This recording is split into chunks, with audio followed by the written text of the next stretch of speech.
Hello বন্ধুরা, আজ আমি আপনাদের সামনে একটা বড়া রেসিপি শেয়ার করব। এরমভাবে বড়া বানালে বাচ্চা থেকে বড় সকলে খুব ভালোভাবে পছন্দ করবে। তাছাড়া এই বড়াটা স্বাস্থ্যের পক্ষে ভীষণই উপকারী। এর জন্য সর্বপ্রথম আমি নিয়েছি কতগুলো গাঁদাল পাতা।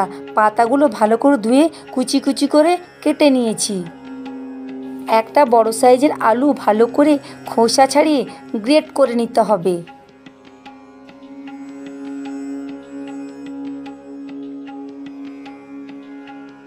এবার ওই পাতার মধ্যে দিয়ে দিতে হবে গ্রেট করা আলুটা এবং কয়েকটা কোচানো কাঁচা লঙ্কা, 1 চামচের মতো পোস্ত,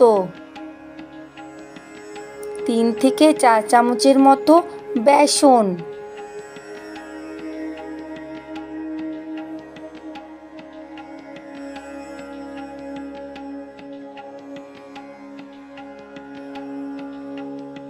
সামান্য একটু হলুদ, স্বাদ অনুসারে নুন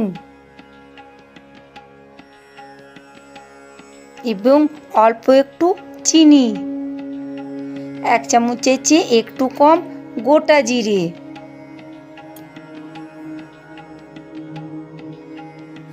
এবার সমস্ত কিছু উপকরণটা ভালো করে মিশিয়ে নিতে হবে। সামান্য একটু জল দিয়ে সমস্ত উপকরণটা হাতের সাহায্যে ভালো করে মাখিয়ে নিচ্ছি।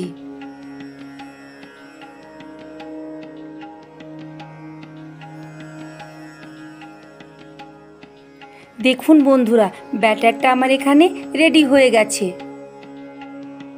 এবার কড়াইয়ে পরিমাণ মতো তেল দিয়ে তেলটা ভালো করে গরম হলে এক এক করে বড়ার শেপে গরম তেলে ব্যাটারটা দিয়ে দিতে হবে।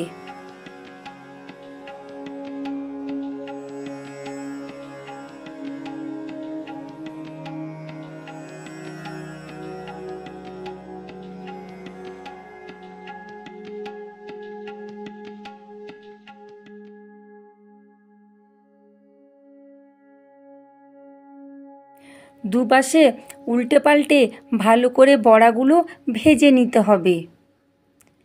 একইভাবে সমস্ত বড়াগুলোই আমি এখানে ভেজে নেব।